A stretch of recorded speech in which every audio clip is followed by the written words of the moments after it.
Bonjour et bienvenue dans la quotidienne de School TV, l'émission qui vous raconte l'école au quotidien. Au sommaire, aujourd'hui, elle n'est pas au programme et pourtant on peut l'aborder dès l'école primaire pour tenter de comprendre notre société, mais aussi pour aborder plein de pans des programmes scolaires. C'est la sociologie et pour ce faire, on se munit du livre qu'a co-signé Léo Le Cardonnel. Il est l'invité du Grand Oral. L'anti-sèche des Maguessel ou comment l'actualité résonne dans les programmes. Actualité anniversaire et programme de français, c'est un 5 juin que disparaissait le roi du vaudeville, Georges Feydeau. On en parlera donc. L'heure de la récré, on la passera en musique avec M et toujours M.A. J'ai pas pu m'empêcher. Rendez-vous enfin pour le cours particulier avec Marie-Olivier à l'occasion de Roland Garros. Zoom sur Faites le mur. C'est une association fondée par le dernier Français à avoir gagné le tournoi. Il faudra attendre encore au moins un an pour en voir un autre éventuellement. C'était Yannick Noah en 83 à la quotidienne de School TV. C'est maintenant, c'est parti. Grand oral. Il n'y a pas d'âge pour s'initier à la sociologie. Ce pourrait être le sous-titre du manuel récemment publié aux éditions Retz à destination des professeurs des écoles. Son vrai titre, c'est « Apprendre aux élèves à décrypter la société ». 3 auteurs, Jérôme Truc, Benoît Falaise et Léo Le Cardonnel, qu'on a grand plaisir à accueillir. Léo, bonjour. Bonjour Emmanuel. La sociologie, pour commencer, elle n'est pas inscrite au programme. Effectivement, elle n'est pas inscrite au programme avant le lycée. Où elle est le S de le SES, oui. Sciences économiques et sociales. C'est là qu'on la rencontre. On ne la rencontre pas, donc encore moins à l'école élémentaire, effectivement. Et notre idée, avec donc Benoît et Jérôme que vous avez cités, était de permettre d'aborder des questions qui finalement traversent déjà la vie de nos élèves, la vie de la société, et donc le quotidien de la classe. C'est l'idée, c'est d'aider les enseignants à s'emparer de ces sujets. On va les décrire plus en détail, mais des sujets sensibles. On peut commencer tout de suite d'ailleurs. Il y a des sensibles et des moins sensibles. Il y a beaucoup de sujets, mais j'allais dire comme beaucoup de, si je ne me trompe, de programmes à l'école primaire où on parle de ce qui est en proximité des enfants. Je crois qu'en géographie, on commence par leur faire leur quartier, etc. Puis on va élargir petit à petit. Oui. Et là, ça part carrément de leur prénom.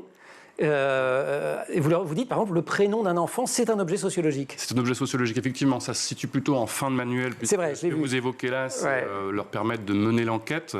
Mais effectivement, on part de quelque chose de très familier. Et qui leur parle. Quoi de mieux pour comprendre la sociologie que de dire qu'un prénom est le fruit non seulement, évidemment, d'un choix individuel, mais que ça s'inscrit plus largement dans des modes historiques, sociologiques, des règles, finalement. Et c'est là l'avantage de la sociologie, c'est d'amener à quitter cette opacité dans laquelle évoluent les enfants, cette opacité du monde social. Et c'était cette ambition qu'on a essayé de servir, effectivement. Je tire le fil que vous suggérez, parce que vous dites effectivement ça vient à la fin, parce que, alors non seulement vous faites de la sociologie, mais vous leur faites faire de la sociologie, et vous avez prononcé le mot d'enquête, vous allez essayer de les initier à la méthode du chercheur, quelque part. Et ça, c'est énorme aussi. Exactement. C'est là peut-être le distinguo avec les éducations A que vous sembliez évoquer en introduction. Ouais. C'est qu'on a l'avantage en sociologie de s'appuyer sur une science qui est relativement jeune, mais tout de même assez ancienne, qui s'appuie sur une méthode. Donc on essaie un gros siècle quand même, depuis Durkheim. Ouais. Exactement. Et donc on s'appuie, en fait, ça a été tout le bonheur que d'écrire ce bouquin, c'est de déconstruire pour en faire des petites briques à apporter aux élèves. Donc cette enquête, elle vient en fin de manuel, puisqu'au départ, le premier chapitre, pour la faire très courte, suppose un travail sur qu'est-ce qu'un sociologue, sur quoi travaille-t-il. On est vraiment dans une logique explicite, grâce justement à cette méthode, à cette science qu'est la sociologie.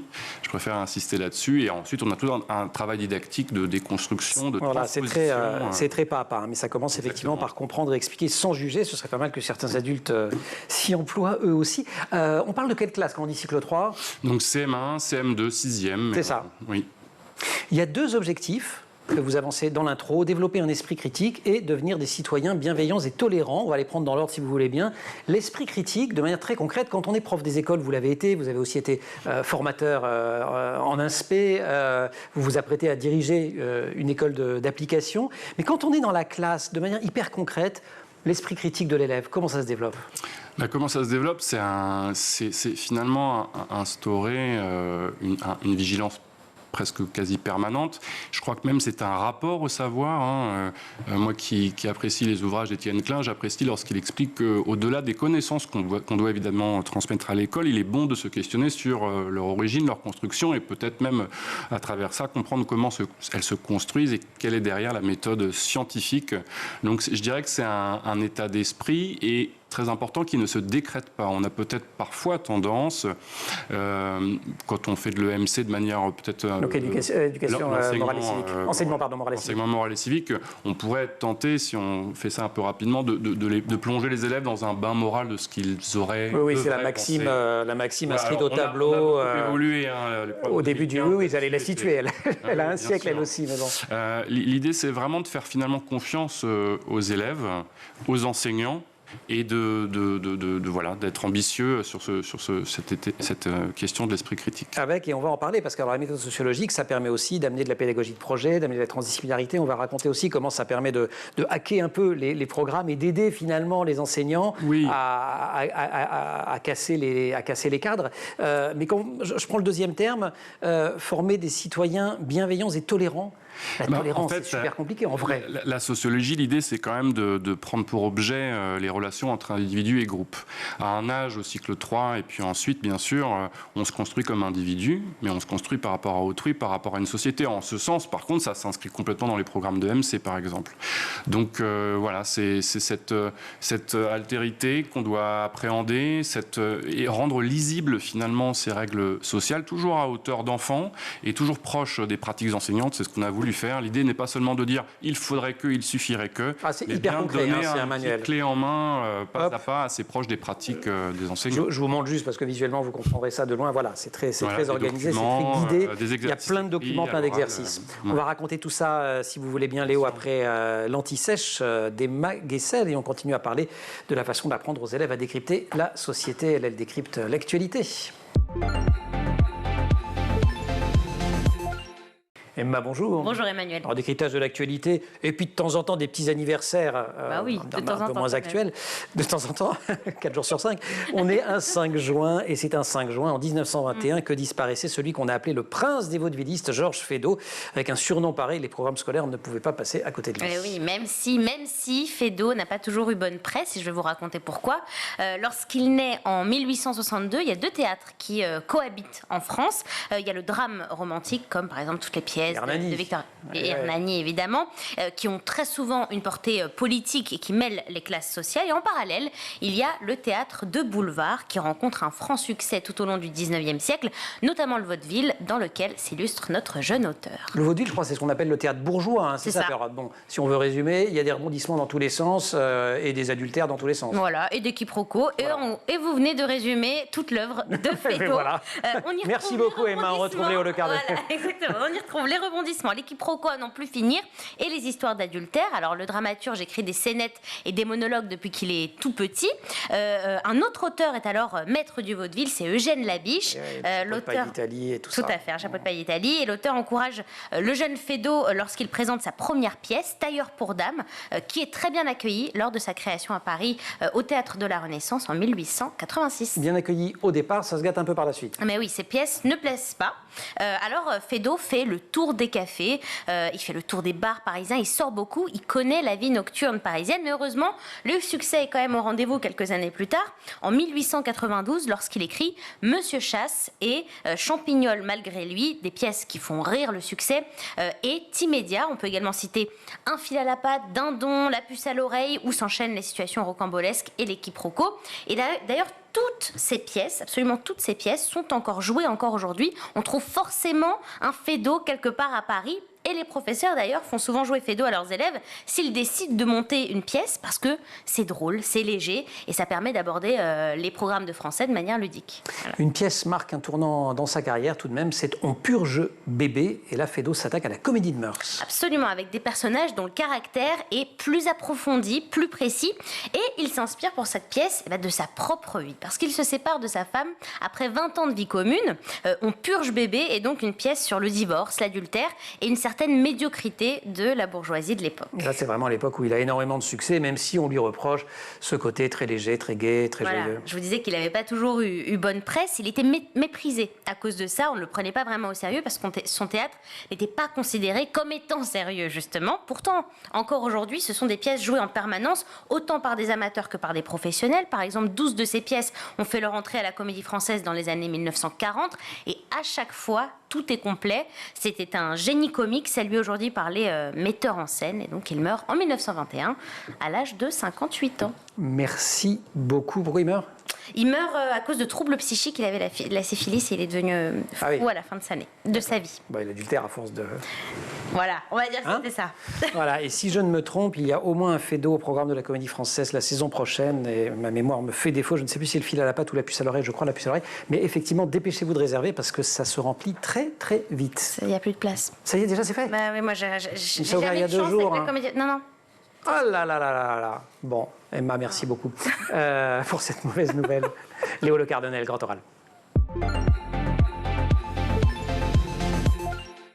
Au titre de sa mission d'éducation à la citoyenneté, le service public de l'éducation prépare les élèves à vivre en société et à devenir des citoyens responsables et libres, conscients des principes et des règles qui font la démocratie. C'est l'article L121.4.1 du Code de l'éducation. Et ouais, j'ai révisé à cause de vous, hein, Léo. Et le livre que vous co-signez contribue largement à cet objectif. L'école, elle prétend former des citoyens depuis des décennies. Tous les jeunes et les moins jeunes qui sont passés par cette école votent pourtant de moins en moins. Quand ils le font, ils votent de plus en plus aux extrêmes, et notamment à l'extrême droite. Quand on observe la chose, on se dit, il y a un bug. Pourquoi ça... Qu'est-ce qui se passe ? Alors, est-ce qu'on n'a pas fait assez de sociaux en primaire, par exemple ? Peut-être. Je ne sais pas si on aurait vocation à répondre à de telles questions. Je vous avoue que... ceci dit, tout de même, lorsque Bernard Lahire, je crois que c'est en 2012, écrivait une tribune dans Libération, appelait de ses voeux à ce que cet enseignement soit fait dès l'école primaire, donc dès le cycle 3, pour développer cet esprit critique dont on parlait tout à l'heure et de permettre de faire société. Mais vous avez raison, l'école a toujours tenté et essayé, réussi, moins réussi, tout dépend des contextes, à constituer des citoyens. L'instituteur, dès Condorcet, c'était cette idée d'instituer 1792, les rapports sur l'instruction publique. Une société républicaine qui serait capable de se pérenniser, de s'auto-alimenter de par des citoyens éclairés, capables à la fois d'apprécier la loi, mais de la juger aussi. Et on retrouve ça effectivement en 1880, les lois Ferry, et on retrouve ça tout au fil du XXe siècle. Voilà. Loi Jospin avait mis beaucoup l'accent là-dessus, 89, et toutes les lois qui ont suivi d'ailleurs. À chaque chapitre, vous avez prévu un encadré sur les risques pour les... Alors, est-ce que c'est des risques pour les enseignants, pour les élèves, d'ailleurs, vous allez nous le dire, mais essentiellement le risque de s'impliquer trop. Il faut apprendre à sortir de son cas personnel que l'on aborde. Alors, j'ai cité l'exemple des prénoms, ce qui donne l'impression que c'est très anecdotique, votre affaire. On retrouve ces points-là. Et il y en a en fait tout plein. Je vais trouver le sommaire, puisque je vais quand même donner l'exemple. Il y a les vacances, il y a pourquoi les passionnés de football aiment se retrouver pour soutenir leurs équipes, mais il y a aussi pourquoi avons-nous ressenti le besoin de nous réunir après les attentats de 2015. Il y a aussi des sujets sur la sociologie urbaine, l'égalité face aux maladies. Voilà, c'est un mélange de sujets triviaux et de sujets très généraux. C'est effectivement des points de vigilance qui parsèment l'ensemble de l'ouvrage. Moi, j'ai été enseignant dans la classe et puis j'échange régulièrement avec des enseignants. Ce qu'on peut craindre, c'est que lorsqu'on ouvre une telle fenêtre de discussion au départ, c'est que les élèves s'y engouffrent, ce qui est une bonne chose. Mais effectivement, on peut, au fruit de la recherche des années 80-90, où les enseignants pouvaient avoir tendance à valoriser peut-être trop, on peut le faire, je pourrais m'expliquer pourquoi, mais la parole de l'enfant pour en faire presque une source de travail. Le risque était non seulement de faire une forme d'assignation à résidence, en gros, le risque étant, si on traite des vacances, par exemple, c'est qu'un enfant dans la classe se voit tout à coup révélé dans le fait qu'il ne parte pas. Et le sociologue ne fait pas ça. L'idée, c'est de faire identifier quelle est, tout le premier chapitre, c'est ça, hein, de faire identifier quelle est la démarche du sociologue. Certes, on va écouter la parole de l'enfant, de l'élève, mais pour ensuite ramener avec cette pédagogie explicite que j'ai brièvement évoquée, vers le document, vers cette attention conjointe qui, à la manière d'un sociologue, va permettre de construire des connaissances et des compétences. Si on prend quelques exemples concrets, il y a un chapitre que j'ai bien aimé, c'est « Tiens-toi bien à table ». Oui, alors effectivement, c'est un... Vous faites à la fois l'historique de... Enfin, c'est pour montrer que la façon de se tenir à table, ça raconte l'histoire de différents milieux. Et... Oui, ne vient pas de nulle part. En fait, c'est un chapitre où on montre qu'un fait social, ici ce sont les habitudes de table, ont évolué dans le temps. On cite Erasme 1530, c'est ça commence par là. C'est absolument savoureux. Il raconte comment l'enfant doit boire son verre d'eau sans faire trop de bruit et ne pas être comparé à un cheval. Ensuite, on évoque ce fait social à travers le monde. On compare, on voit bien que ce fait social ne s'exprime pas, par exemple, le temps passé à table selon les pays. Et puis enfin... Voilà, la France, si mes souvenirs sont bons, record woman absolu. Exactement. Et les États-Unis, les gens mangent plutôt en même temps. C'est ça, voilà. C'est-à-dire qu'il y a voilà. Et puis dans un troisième temps, dans ce chapitre, chaque séance se conclut sur un questionnement en intra. dans la société. Et là, on se rend compte que ces habitudes de table dépendent fortement du milieu social. Et là, le risque, finalement, ce serait de pointer du doigt ou un enfant ou quoi, mais finalement, c'est cette pédagogie du détour. On va apprendre parce qu'on fait un pas de côté, voire on prend un peu de hauteur sur ces sujets. Et ça évite ces risques qui sont tout à fait compréhensibles. Les enseignants peuvent être, finalement, en creux, ce que j'essaie de dire, c'est que les enseignants peuvent être craintifs et à raison, pour de multiples raisons, peut être craintif d'aborder ces sujets-là en classe. C'est vrai que ce texte d'Erasme, je vous le recommande, il est en page 50. Ne t'assois pas sans t'être lavé les mains, nettoie avec soin tes ongles, de peur qu'il n'y reste qu'elle cordure et qu'on te surnomme aux doigts sales. Au moment de t'asseoir à table avec des gens d'un rang élevé, tes cheveux préalablement bien peignés, ôte ton chapeau, etc. etc. C'est assez extraordinaire. Le foot et les supporters ? Le foot, typiquement, les enseignants le savent et les parents certainement aussi, dans une cour de récréation, un but marqué par une balle en mousse provoque des holas et des c'est vrai, c'est normal. Passionnés. Et moi, je me suis dit en écrivant cette séance que c'était un bon sujet pour montrer que attention, un supporter, derrière cette logique de supporter, il y a des règles sociales. Est-ce que son père était supporter nantais ? Et en fait, voilà, on va partir dans cette séance d'un extrait de littérature jeunesse qui exalte les émotions procurées par ce sport. Et progressivement, on va vers le sociologue qui, lui, assez froidement, va essayer de comprendre en fait ce qui se cache derrière. Donc, dépassionner et essayer de comprendre, c'est voilà. Une étude n'a de valeur que si elle permet à un élève de comprendre mieux son milieu social. Citation du célèbre pédagogue américain John Dewey, dont on vous a déjà parlé ici. Elle est en exergue de ce livre, avec une citation de Bernard Laird, si mes souvenirs sont bons aussi, que vous citiez tout à l'heure, grand sociologue. Elle est en exergue de ce livre qui propose une initiation aux sciences sociales en cycle 3. On continue à en parler après la récré. Emma, rebonjour. Bonjour. À heure de la récré musicale, vous allez nous partager un concert un peu particulier de votre presque homonyme, le chanteur M. M, oui, qui vient d'enflammer Bercy les 1er, 2 et 3 juin dernier avec sa tournée en rivalité de Tours. Comme quoi, il n'y a pas que vous qui faites des jeux de mots. Voilà. Un mélange du rêve et de la réalité. Exactement. Et alors, il a dévoilé une vidéo sur ses réseaux sociaux en montrant la préparation de ses concerts. Et vous savez, on dit souvent que le public le plus exigeant, bien, ce sont les enfants. Du coup, Mathieu Chédid est allé se challenger directement à la source chez les tout petits à la crèche. Ah ouais. Regardez.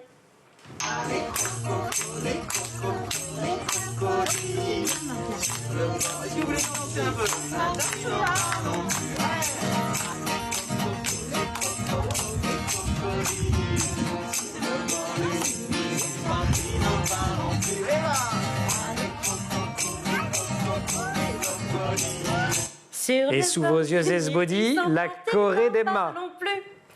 Allez, les crocodiles, sur le bord du Nil, ils sont partis, n'en parlons plus.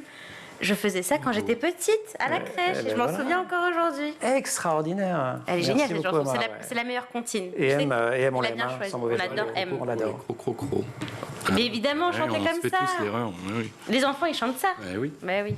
Voilà. C'est vrai que d'aller faire ça devant un prof des écoles, c'est courageux quand même, parce que vous les connaissez par cœur. C'était parfait. C'était parfait. Mais évaluation plutôt truc vert, là, pas de notes, hein, on est d'accord. On est dans les petites classes. Merci beaucoup, Emma Grand Oral, Léo Le Cardinel. C'est une étude que j'aimais comme journaliste retrouver chaque année, mais qui, à ma connaissance, a été abandonnée par l'Éducation nationale depuis bien longtemps. Elle comparait les connaissances et les comportements des collégiens en matière civique. Alors, pour le dire vite, plus ils étaient jeunes, moins ils connaissaient les fondements de la vie civique. En revanche, ils les appliquaient assez spontanément. Et puis, alors, arrivé en troisième, il y avait un effet de ciseaux extraordinaire. C'était le contraire. Ils étaient capables de vous raconter le Parlement, l'Assemblée, le vote, le Sénat.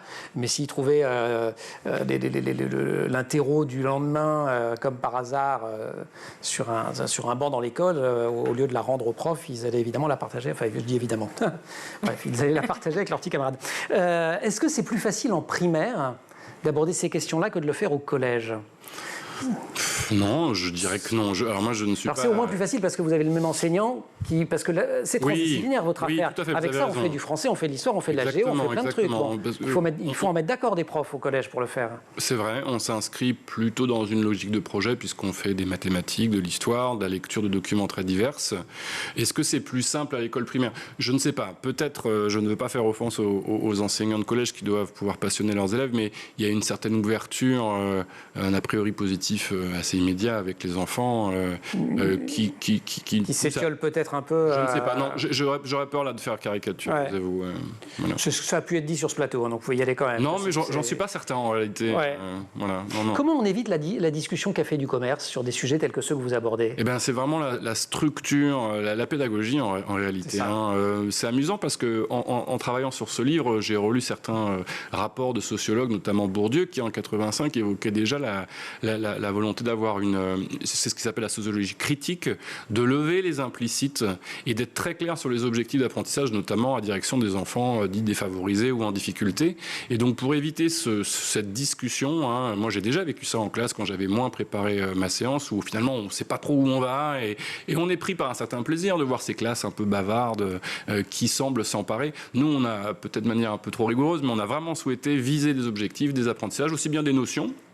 Et qu'est-ce que l'espérance de vie, mais aussi des compétences, comment lire un graphique, comment en produire un, comment essayer d'analyser des données. C'est très articulé avec les programmes scolaires au sens le plus éduscole du terme. Quoi. Enfin, oui, c'est vrai, on assume complètement cet aspect-là. Ouais. C'est aussi c'est ce qui fait que ça va être mis en œuvre. Exactement. Sinon, les collègues ne vont pas le faire. Exactement. On n'est pas, et un point de vigilance aussi, on n'est pas du tout dans une visée dogmatique où on souhaiterait transformer les mentalités. C'est-à-dire que c'est par la connaissance, peut-être il y aura une évolution. Voilà. Vous avez testé vous-même un certain nombre de ces séquences dans une école, la bien nommée Abdelmalek Sayed. Oui, alors ce n'est pas moi. C'est pas vous. Vous avez eu des surprises alors au test?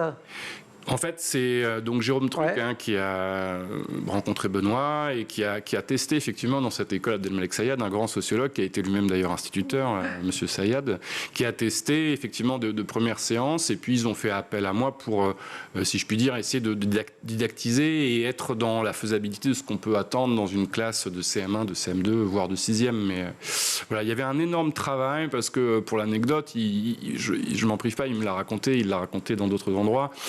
Il lui arrivait de se rendre en classe pour ses tests et de proposer un texte qui pour lui était vraiment raboté, simplifié, et il passait 1h30 à juste expliquer le vocabulaire. Donc il y a un gros travail de réécriture sans perdre l'ambition qui est derrière, mais d'adaptation, et moi c'est vraiment là le grand plaisir que j'ai eu à travailler, en ayant toujours en tête les élèves et les professeurs. Il s'agit d'apprendre aux élèves à adopter une distance critique sur les phénomènes et à les analyser de manière objective, sans juger, justifier ou déplorer. Je cite là encore un extrait du texte. La sociologie ou les sociologues, ils ont aussi leur biais. Bien sûr, certainement, on ne peut pas être complètement neutre. Ceci dit, alors moi je suis de loin toutes ces questions et débats qui m'agacent un petit peu, mais il y a quand même une science, il y a quand même un devoir de preuve quand on est historien. De la même manière, est-ce qu'on peut dire qu'on est complètement objectif? C'est pas d'ailleurs tellement l'idée, c'est d'avancer les preuves qu'on avance, et de faire état de nos donc il y a un connaissances. sérieux de la méthodologie, il y a une éthique, des confrères, une éthique du chercheur, exactement, il y a des lectures, une éthique du chercheur, une recherche empirique. Voilà, je sais qu'il y a pas mal de débats. Et aussi, on évite un biais possible qui est propre peut-être à la sociologie, mais ça, il faudra en parler avec Jérôme, c'est de tomber dans une forme de déterminisme. Quand on évoque, par exemple, les inégalités spatiales liées, on compare la Courneuve au 7e arrondissement, dans ce chapitre, systématiquement, on termine sur la possibilité d'agir. Typiquement, on parle des HLM. Pour les inégalités de genre, on montre comment on perçoit certaines évolutions dans les catalogues de jouets. C'est-à-dire que, voilà. Et pour la science sur la musique... Figé, et c'est pas, la sociologie n'est pas ce qui vient finalement justifier des inégalités. Sur le rapport à la musique et au concert, on montre qu'avec des mots, par exemple, des dispositifs existent pour faire avancer les choses. Qu'on aime beaucoup ici, on parle souvent de ce genre de dispositif. Merci beaucoup, vous restez avec nous. On va retrouver Marie-Olivier pour son cours particulier. Elle va nous parler d'un dispositif pédagogique lié à Roland Garros et au sport. Emma, merci beaucoup. Merci. Allez. Merci beaucoup. Allez, Au revoir. Au revoir. Cours particulier.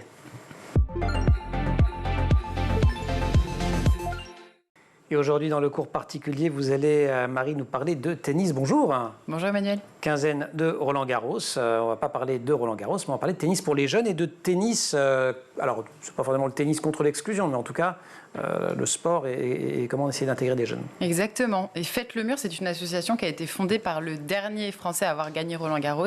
C'était Yannick Noah, il y a 40 ans déjà. Je m'en souviens, ma bonne dame. Vous n'étiez pas né, vous. 83, et en effet, aucun Français ne lui a succédé dans le palmarès du tournoi depuis. Quand est-ce qu'il a décidé de créer Faites le mur? Juste après avoir gagné? Alors, c'est vraiment à la toute fin de sa carrière de joueur que Noah, exactement, en 96. Et à l'époque, le climat social, en fait, est tendu en France. C'est une ambiance de grève générale, et dans les cités en particulier, la situation est compliquée. En fait, Noah se demande ce qu'il pourrait faire pour encourager les jeunes et les faire rêver. Et là, il se souvient de son enfance. Il y a beaucoup de dispositifs pédagogiques qui parlent de souvenirs d'enfance. Exactement, tout à fait, parce que vous savez ce qui donne la passion du tennis à Noah. En fait, c'est un grand une rencontre, exactement, qu'il fait jeune. Quand il a 11 ans à Yaoundé au Cameroun, en fait, pendant un tournoi de tennis, Noah se fait remarquer et il montre ses talents. Il se fait notamment repérer par un certain Arthur Ashe, grand joueur de tennis américain de l'époque. Et en fait, Arthur Ashe lui donne sa raquette. Et pour Noah, c'est un tournant. Il s'autorise vraiment à croire en ses rêves. Et donc, qu'est-ce qu'il fait dans le cadre de Fête des Murs? Noah, il va dans les quartiers avec sa raquette, il offre sa raquette? Oui, c'est ce qu'il fait pour redonner de l'espoir à ses enfants. Mais Fête le Mur, ce sont aussi des structures physiques. Avec Séverine Thieffry, Noah lance la première structure donc en 96 à Aix-en-Provence. L'objectif de l'association, c'est de faire du tennis et par la transmission des valeurs du sport, un véritable outil d'éducation, d'insertion et de lutte contre l'exclusion. Des éducateurs et des entraîneurs diplômés sont mobilisés pour encadrer les jeunes des quartiers les plus défavorisés. Il y a même un tournoi national, Fête oui, le Mur. Exactement. Le premier a eu lieu à Grigny en 2000 et c'est l'occasion d'une grande fête pour les jeunes.